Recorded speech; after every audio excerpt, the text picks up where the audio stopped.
Welcome to the channel, people. If you're new here, I'm Brandi, and today we're making 5 different book decor pieces with wood, plywood, and real books, and we're going to accent them with Sola Wood flowers. I picked these up at the Dollar Tree, and for anybody judging me right now like, Brandi, you're really going to destroy them books? Listen, we're not destroying them, we're repurposing them and making them pretty. Okay, that's what we're doing. And for those of you who don't want to do this with books, we can use this beautiful piece of plywood or regular wood, which we're going to do as well. Cut them to size, which you can totally customize for your own space, and use these beauties Sola Wood Flowers sent me. Thank you so much. I love your products to accent our books. Now, in my package, I also received some gorgeous dye colors. So we're going to use a half a cup of warm water and a tablespoon-ish of the dye colors, mix it all up, and get to dyeing some of these. But of course, my curiosity gets the best of me as I'm rolling with this, and I end up getting into some unicorn spits, some flat acrylic paints, and I even end up decoupaging one of these flowers. So this video is going to be a little interesting. I hope y'all are in for this ride. I wanted to give you all different ideas with the book decor, so they're in different sizes, and started ripping some of the flowers down to size. This is just after one dunk in this blue dye. Now, I did dunk it a couple times. The more dye you put into your warm water, the more vibrant the colors will be. However, I'm kind of cheap and this stuff was free and I want it to keep as much as possible. So my ratio could have been a little bit more, but I want to save some for later. And I really love how this peachy pink one turned out. Oh my god, I was not crazy about this green one initially. I was like, ooh, but it's so pretty the next day. I end up not using it at all. I start really getting a little bit creative and start kind of blending the flowers, as you can see here. I kind of lost myself with all this. I knew I needed to prep the flowers because they had to dry for 24 to 48 hours. Some of them I had to let dry a lot longer than 24. I guess I dunked them too much. But I was really happy that I did this. So if you're going to use these flowers, I would definitely make sure that you give yourself enough prep time. Now, this stuff means business. Watch this. This flower, holy moly, this thing, so vibrant, so vibrant.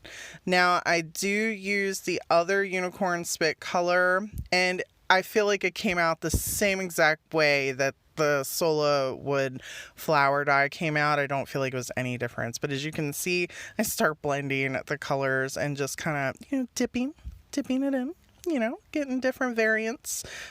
And then we're going to add some acrylic paint because I'm like, what? Can we switch it up? Can we just add more? And the more paint you add and the more you dip, the more beautiful the colors come out. It's like you cannot mess these up, people. I mean, how creative. And I'm like, let's make these different colors. Let's paint it. Let's paint it on here. So sure enough, I take paintbrush, start painting the little outsides of these different colors, and just had fun with this. I spent like 3 hours doing this, just enjoying myself. I made so many more flowers than I needed to, but here's some pictures of the end results because we're getting ready to get into the book part. I just wanted to share this with you because as somebody who likes to create their own things and customize and be versatile, these flowers really gave me that, and I really just lost myself in creating some unique things for myself. Anyhow, let's get into these Dollar Tree books. I spent quite a decent amount of time in Dollar Tree looking like a mad woman, piling books on top of one another until I got this aesthetic. I wanted them to all kind of be fairly, you can, people get whatever makes you happy. This is what I'm rolling with. These are what I use. And then I'm just painting them all with my Waverly white chalk paint, and I'm doing them all the same color because we're going to layer them in a little bit. You'll see that in just a little bit. But first, let's get to the clay part. This is my new favorite clay, out with the old clay and with the new clay. It is very easy to use. If you have carpal tunnel or you have any hand issues or anything like that, this stuff works so easy on these molds. You can gently just peel the back off with minimum effort. And that is huge for me because the other stuff, if you watch my previous videos, you'll see me like I use an X-Acto knife, like, because the other clay is very thick and it's a good clay. I'm not, discarding it all. I used it for a long time. I am just moving on to this because it's softer and smoother and, I can manipulate it easier. That's just is what it is. Okay. We find new things we love. We move on. I do like to flip these molds upside down when I peel out the piece. I feel like they come out a little bit easier than you trying to pry them up out the mold. It just works better. I did a different design for each one of the spines in the book. You do whatever you want to do, but this is how I did this set. I wanted to make this a very farmhouse, shabby-ish chic, maybe not completely shabby-ish, but I really, I'm keeping this set, okay? Some of the other ones, they have homes they're going to, but this one is mine. And I did glue down all the books. Now, please wear a mask with your E6000. I forgot and was feeling lightheaded by the time I was done. I know, Brandi, take care of yourself. I'm trying to film, people, trying to film. I hate waiting for things to dry. That's no excuse. Anyhow, back to what we're doing. To attach the clay, I'm using my Titebond wood glue. It is something I'm familiar with. I use it on my furniture pieces. I've used it on, Dollar Tree wood pieces. I just feel fuzzy inside when I'm working with clay, putting wood glue on with it. I'm sure E6000 or Gorilla Glue Gel will probably work just fine, but I have no experience with it, so I can't say, hey, go do this. Brandi from DIY Struggle is telling you that this is a good idea. I don't know if it's a good idea. So if you do it and your clay falls off, you're bad. Because this is all I got familiar with. This is what I'm familiar with. And I really have no idea what I'm doing here. I just knew that I needed something on the ends of those books. I did not put clay to the end on each side. It looked empty to me. And I had this, bead looking ribbon from the Dollar Tree and figured I'm just going to cut, a couple rows off and glue on the end there. And here is our layering. Now, look fairly similar, right? Even when they're squirted out. But it's the camera playing tricks on you people because they're slightly different. They're very minimally different. But I know they're different and, that's what's important. And we are just going over the entire book, exchanging colors from one to the other. And then we're going to go over this one time with our Waverly chalk paint and add the gilding wax. I picked this up. This is Dixie Belle. I work with Dixie Belle paints often. I love their products as well. And I'm familiar with gilding wax. I'm sure if you just want to dry brush some black paint on here, that will probably give you a nice aesthetic as well. I am using this.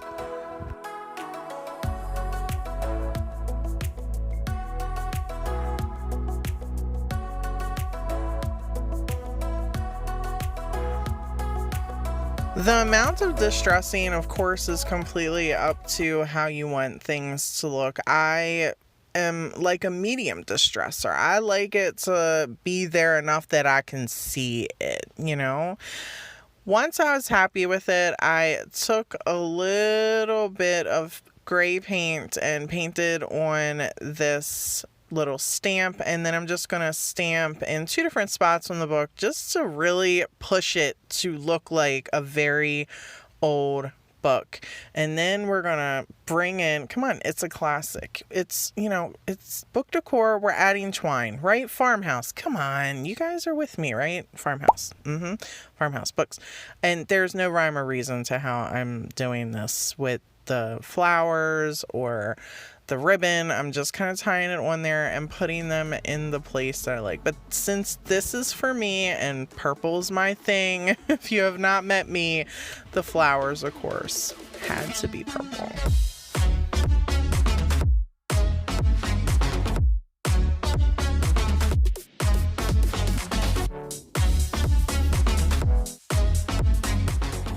This set is a special order from my mama. If you guys are familiar with me, my mom loves blue. It is her thing. She wanted me to do the books all in a different color, and I'm kind of just going to tie it in with her aesthetic at her house. She has a very like blue farmhouse style thing going on over there.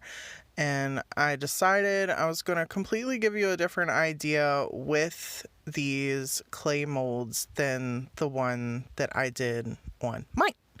And we're going to take little tiny accents on the top two pieces and put them on the sides.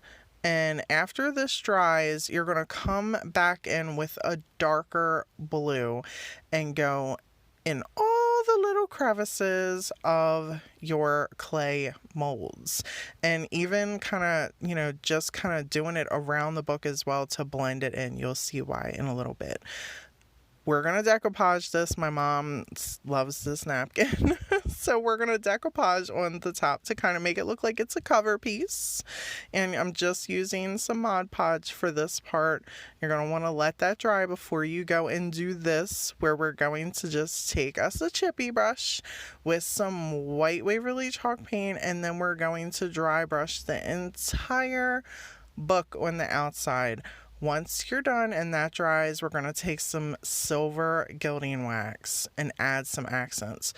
You do not have to do this part if you do not want to. It's beautiful the way that it is, but it just kind of gives it another layer. And I am doing something entirely different with the twine and wrapping this kind of like a present.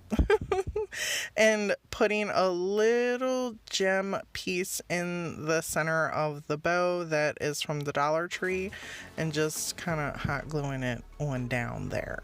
Now that we're all done with this, we're just going to add our beautiful Sola Wood flowers.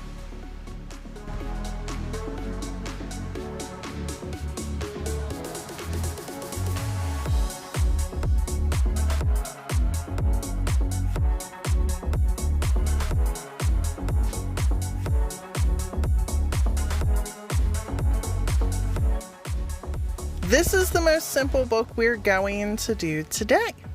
So if you wanted something easy, some easy book decor, this is for you people.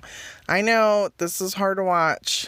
I know, what did I say? We're repurposing, right? We're repurposing. So I looked into the book on each side, so I found pages that I liked the way that they look and just ripped.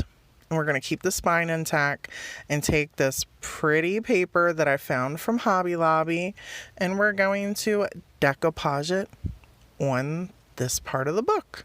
Now I used Mod Podge and tacky glue. The paper was a little thick, so it wasn't just staying there with the Mod Podge. Not because Mod Podge can't handle it, but just because I think the paper was so thick it needed extra, so I just piled on the tacky glue.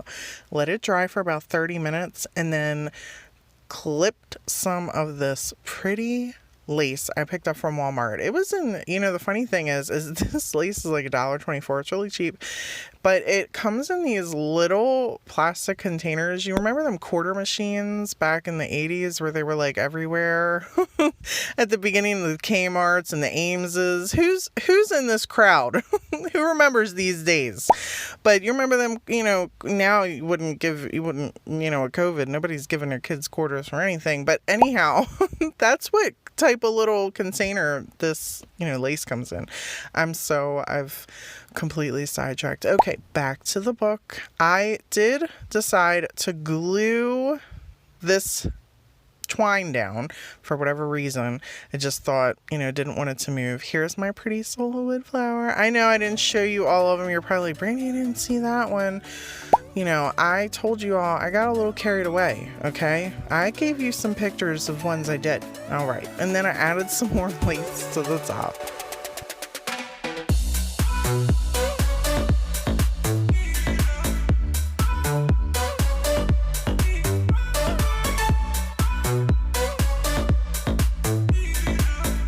Here is our solid wood piece, people. This is our 2x4, our, scrap wood. And I just cut it to about a little over 6 inches. I was probably aiming for 6 inches and missed that mark. but shh, don't tell nobody. All right. This is going to be an upright piece. So I colored what I want to be the book pages and ordered this stuff offline some time ago and going to use it for decoupaging on the outside of our book.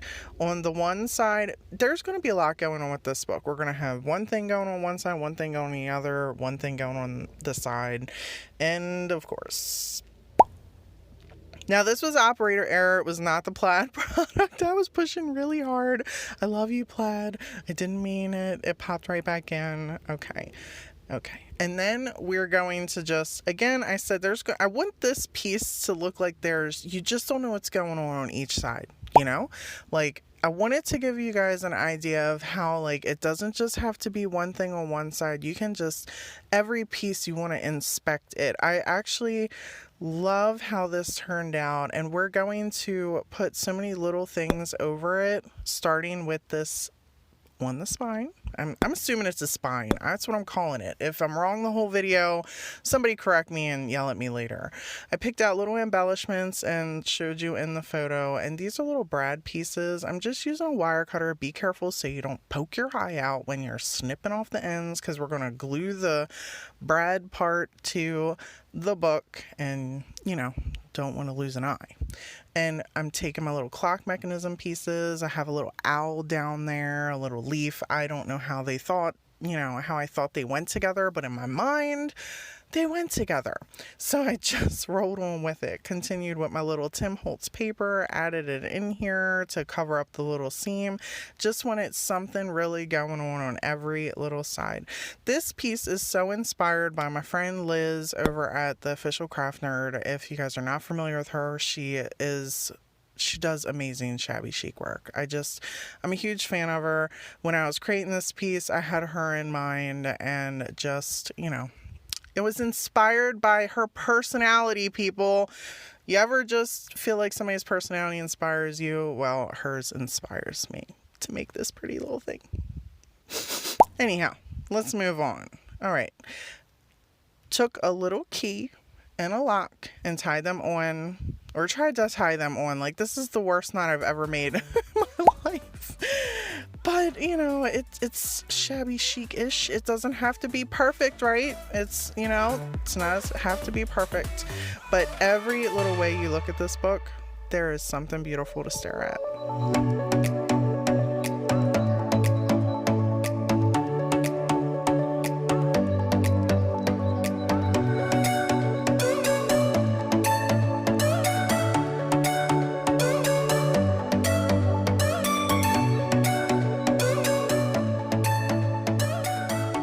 Ready to decoupage a Sola Wood flower? Me, this girl right here. I hope you are. If not, well, scroll past or hang out and just listen to me ramble, whichever makes you happy.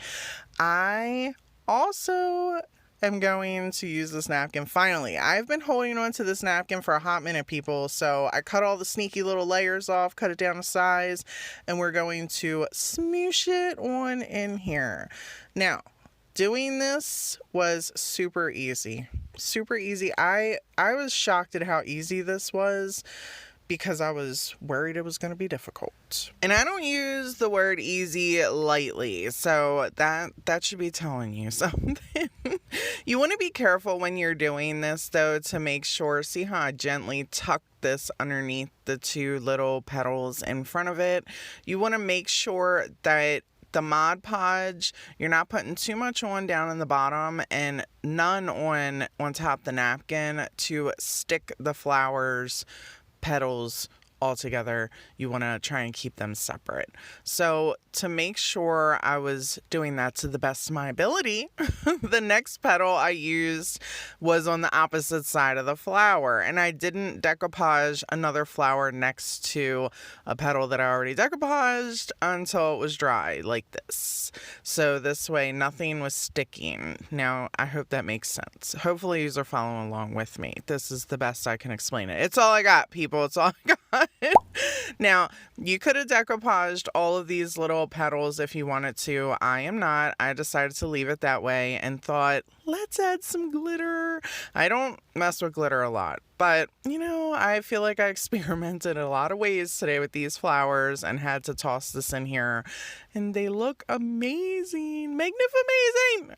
I don't use that word very often lately, but I still use it. Once these books were all dried together, we're going to use some of this metal ribbon I picked up from Hobby Lobby and just add to the sides, giving it that industrial, rustic, you know, farmhouse, shabby, you know, my eclectic look, the eclectic look.